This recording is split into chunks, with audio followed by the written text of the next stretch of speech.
क्या बनना चाहते थे आप? What did you really want to become? Architect? पढ़ा तो आपने आर्किटेक्चर है, पर आर्किटेक्ट नहीं बनना चाहते थे, तो क्या बनना चाहते थे? मैं शुरू से ना एक बड़ा go with the flow type इंसान हूँ। तो कोई ख्वाब नहीं था कि नहीं, ऐसे कोई बचपन में होता है ना बच्चे को कि हाँ। यार मैंने ये करना है, मैंने ये करना है, वो नहीं था मेरा।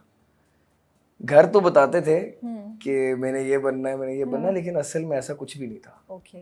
तो वो मुझे अब जाके रियलाइज हुआ है। एनसीए में आने का मकसद जो था, मेरे यूनिवर्सिटी जो मैंने एनसीए सेलेक्ट की थी वो ये थी कि मेरे अब्बा ने घर में ना घोड़े रखे हुए हैं। ओके। हम नेज़ाबाजी करते हैं, नेज़ाबाजी जिसको आप इंग्लिश में टेंट पेगिंग कहते हैं। या तो वो हॉर्स क्लब है, चाचू अब्बा, हमने घर में कोई 8-10 घोड़े हैं, बहुत किस्म के कबूतर, मुर्गियाँ, एक जू सा ही है, ठीक है, आज़ाद कश्मीर में। तो मुझे शौक था घोड़ों से, मुझे बड़ा प्यार था बचपन से। तो मैं अपनी जो पेपर, वो जो मुझे कॉपीज वगैरह लेके देते थे अब्बा स्कूल के लिए, उसके ऊपर मैं पेंसिल से ना घोड़े बनाता रहता था। ओके।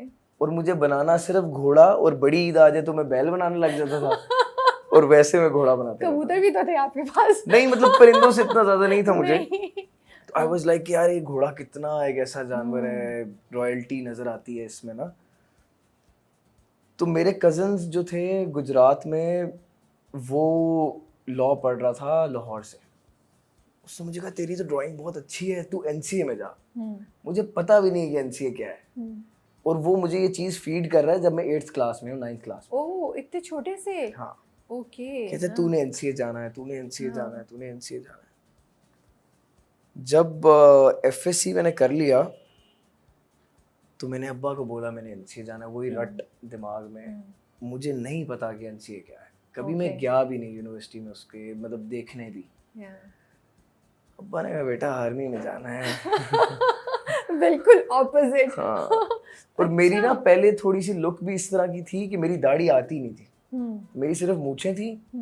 और मेरे कुछ कजन्स ये वाले भी थे कि तू आर्मी में जा, ठीक है। तो अब्बा कहते थे बेटा आर्मी में जाना, क्योंकि जितनी मेरी मोस्टली फैमिली है या डॉक्टर्स हैं फैमिली में या आर्मी में, ठीक है।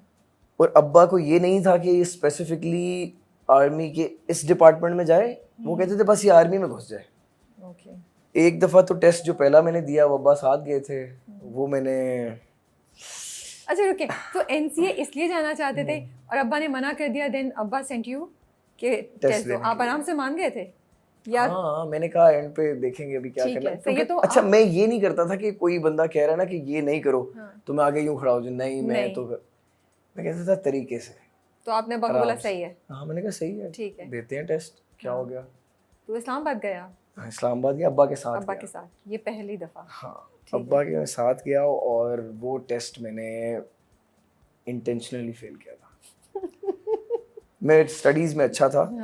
तो अब्बा को शक नहीं हुआ? नहीं, ओके। इतनी एक्टिंग कर लेता था। आज उन्हें पहली बार पता चलेगा। हाँ, आज मेरे ख्याल में उनको पहली उनको दफा पहली बार पता चलेगा। हाँ। फिर ये चीज़ हुई कि, और वैसे भी ना मैं थोड़ा सा नॉन सीरियस इस वजह से था पढ़ाई में, इस तरह से नॉन सीरियस था कि मैं पूरा साल नहीं पढ़ता था। आखिरी 2 महीने बस मैंने लगाने, और वो ईगो पे लगाने, क्योंकि मेरा जो बड़ा भाई है वो पूरा साल पढ़ता था और वो ना एक टारगेट सेट करता था, मेरे इतने मार्क्स आए हैं। मैं कहता था मैं 2 महीने में पढ़ के लूंगा इतने मार्क्स, और मेरे आते थे उससे ज्यादा नंबर। तो अब्बा मुझे ना कहते थे कि नहीं ये समझदार हो तो तुम और ज्यादा अच्छे ले सकते हो नंबर। मैं कहता था नहीं इतने अच्छे हैं, बहुत बहुत आउटस्टैंडिंग भी नहीं बनना। तो खैर वो इंटेंशनली फेल किया। अब्बा ने कहा कोई मसला नहीं। मैं बड़ा कैरेक्टर में बाहर आया हॉल से, मैंने कहा ओह फेल हो गया है। अब्बा ने कहा कोई मसला नहीं बेटा, फिर देंगे। ओह गॉड। मैंने कहा फिर क्या मतलब, आसमान से गिरे खजूर में। और ऊपर से ना एनसीए की प्रॉब्लम ये है कि उसकी टेस्ट की टाइमिंग बहुत ऑफ है। ओके, जो बाकी यूनिवर्सिटीज है ना, और ये जो आर्मी की टेस्ट हैं, ये जब आप एग्जाम्स दे चुके होते हैं जो ही, उसके बाद होने शुरू हो जाते हैं। एनसीए आता है अब अगस्त एंड में, अक्टूबर स्टार्ट में, सितंबर इस तरह करके कुछ आता है। तो वो आपको ना 4 महीने घर ऐसे बैठे हो ना, तो हर बंदा देखा हाँ बेटा कहीं अप्लाई नहीं किया, वो वाला टाइम आ जाता है। तो खैर वो मैं टाइम कोशिश कर रहा था ऐसे गुजारूं कि घर वालों को भी लगे मेहनत कर रहा है। फिर मैंने एनटीएस का टेस्ट दिया जिसके अंदर 5 से 7 यूनिवर्सिटीज़ आती हैं इस्लामाबाद की, वो भी मेरा पास हो गया था। उसमें 5-6 यूनिवर्सिटीज़ थी इस्लामाबाद की। तो अब्बा कह रहे थे किसी में भी अप्लाई कर सकता। खैर मैंने आखिरी दिन वो जो होता है ना जिस लेकिन तरह, अब्बा ने सेकंड दफा भी तो आपको कराया ना आर्मी हाँ का, जीडी पायलट उसमें क्या हुआ?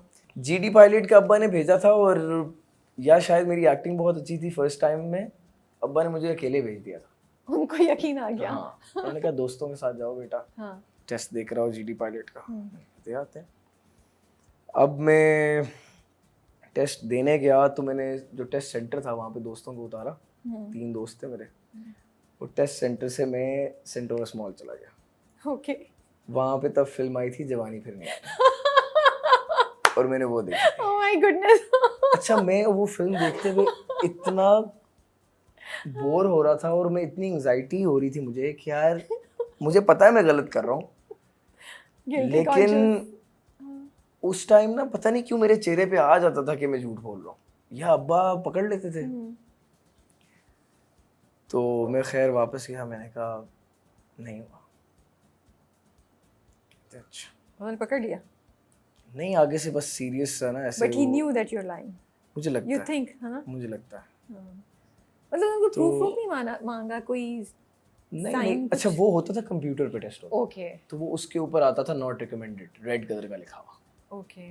इवन जब आप आर्मी का दूसरा टेस्ट भी दे रहे हो और दूसरा ये जीडी पायलट का भी दे रहे हो, ओके। उसमें ये चीज़ आती है। तो वो आप कोई पेपर नहीं घर लेकर आते कि अब्बा जी मैं फेल हो गया हूँ, तो दिखाने की जरूरत नहीं पड़ी कि प्रूफ कि मैं फेल हुआ, आई कुडंट मेक इट, ठीक है। तो उसके बाद फिर अब्बा ने कहा इसको वहाँ पुश नहीं करो। और सबसे बड़ी प्रॉब्लम ये होती थी कि जब आर्मी के टेस्ट होता था ना, अभी हमने रिटन टेस्ट देना है, अब्बा सुबह 5 बजे उठाते थे, बेटा जाओ ग्राउंड में रनिंग करो ताकि तुम्हारा फिजिकल ना फेल हो जाए। हालांकि मैं फुटबॉल खेलता था, क्रिकेट खेलता था, हॉर्स राइडिंग करता था। हॉर्स राइडिंग में आई वाज 13, जब तब से मैं हॉर्स राइडिंग कर रहा हूँ। ओके। तो अब्बा ने कहा कि बेटा ये करो, तो वो जो सुबह की अजियत होती थी ना कि डेली जाके भागना है ग्राउंड में, वो बड़ा hated it, हाँ। तो फिर खैर उसके आर्मी बाद में चले जाते तो क्या होता, कितनी आपको वो मेरा नहीं ख्याल में रह सकता था आर्मी में। सो उसके बाद आपने वो यूनिवर्सिटीज का टेस्ट किया, उसमें 4-5 यूनिवर्सिटीज। नहीं, फिर वो आखिर जिस तरह होता है ना कि आप इजहार कर देते हो। अच्छा आपने इजहार कर दिया? हाँ। अब्बा को और मुझे नहीं पता कि अब्बा को तब एनसीए से क्या था। उन्होंने मुझे कहा बेटा एनसीए नहीं। तो उस एनसीए पे ना कह दिया उन्होंने? हाँ, वो जो नई आई ना एनसीए पे, मुझे उस पे फील हो गया कि इधर बड़ी मेहनत करनी पड़नी है टेस्ट देने के लिए। फिर मुझे याद है कि सुबह 12-1 बजे से लेके मेरे गुजरात से कज़न और जो मेरी फूफो हैं वो आई थी Azad Kashmir, which is 2.5 hours from Gujarat, आई थी मनाने के लिए कि टेस्ट दे ले। अच्छा, आपने सिफारिश करवाई बेसिकली? हाँ। और शाम के 4-4:30 बज गए थे कन्विंस करते हुए कि टेस्ट दे ले, क्योंकि अब्बा वाज लाइक कि उधर का माहौल नहीं अच्छा। वो अपनी उस लिहाज से बता रहे थे कि यार नहीं ये वो, लेकिन मेरे जहन में अब वो फंस चुका था। और वो उस टाइम के लिहाज से मैं बात करूँ बेवजह फंसा हुआ था, क्योंकि मुझे नहीं पता था कि एनसीए क्या है, कोई इतनी रिसर्च भी नहीं की, बस जी एनसीए जाना है। और मैं थोड़ा शरारती भी था, तो घर वालों को था कि अगर घर से दूर चला गया तो इसने तो कोई ना कोई ऐसा कर देना है काम जिसमें हमें बाद में लाहौर शिफ्ट होना पड़ सकता है हमें। तो बहुत दूर अंदेश है। हाँ। ये बिकॉज़ बड़ा लाहौर 5 घंटे दूर है। आपने सिचुएशन बताई है कि लाहौर शिफ्ट होना पड़ सकता है। हाँ। Which number are you on बहन भाइयों में? मेरे से एक बड़ा भाई है, फिर मेरे से एक छोटा भाई है और मेरी 2 छोटी बहन है। ओके। 5 खैर कन्विंस हुए टेस्ट दे लो। फिर साथ उनका ये भी बोलना कि खाली घोड़े बनाने से नहीं टेस्ट एनसीए का पास होना, वहाँ पे बड़े बड़े बच्चे जो हैं मेहनती आए होते हैं और वो आर्ट्स की ट्यूशन लेके प्रॉपर स्केचिंग सीख के। मैंने कहा ठीक है। तो अब वो उनको माइंड में ये था कि ये बस टेस्ट दे के एक दफ़ा जब फेल हो जाएगा ना इसका वो ये ठंडा हो जाएगा। मैंने कहा चले। मैंने टेस्ट दिया, यू वोंट बिलीव, मुझे टेस्ट सेंटर जाके एनसीए के अंदर जाके पता चला कि स्केचिंग के लिए पेंसिल्स के भी डिफरेंट नाम होते हैं, 1B 2B ये मैं तो HB की जो पेंसिल जो लिखने के लिए होती थी मैं तो उससे ही बनाता था। अब मेरे साथ ना एक बच्चा आगे बैठ के फुल कोई अमीर बॉय, उसने आके ऐसी ट्रे खोली, अंदर कोई 150 पेंसिल है। मैंने कहा भाई इसका तूने क्या करना है, एक ही नहीं खत्म होगी। कहता नहीं this is for darker shade, this is for this. तो थोड़ा बर्गर बॉय था। मैंने कहा अच्छा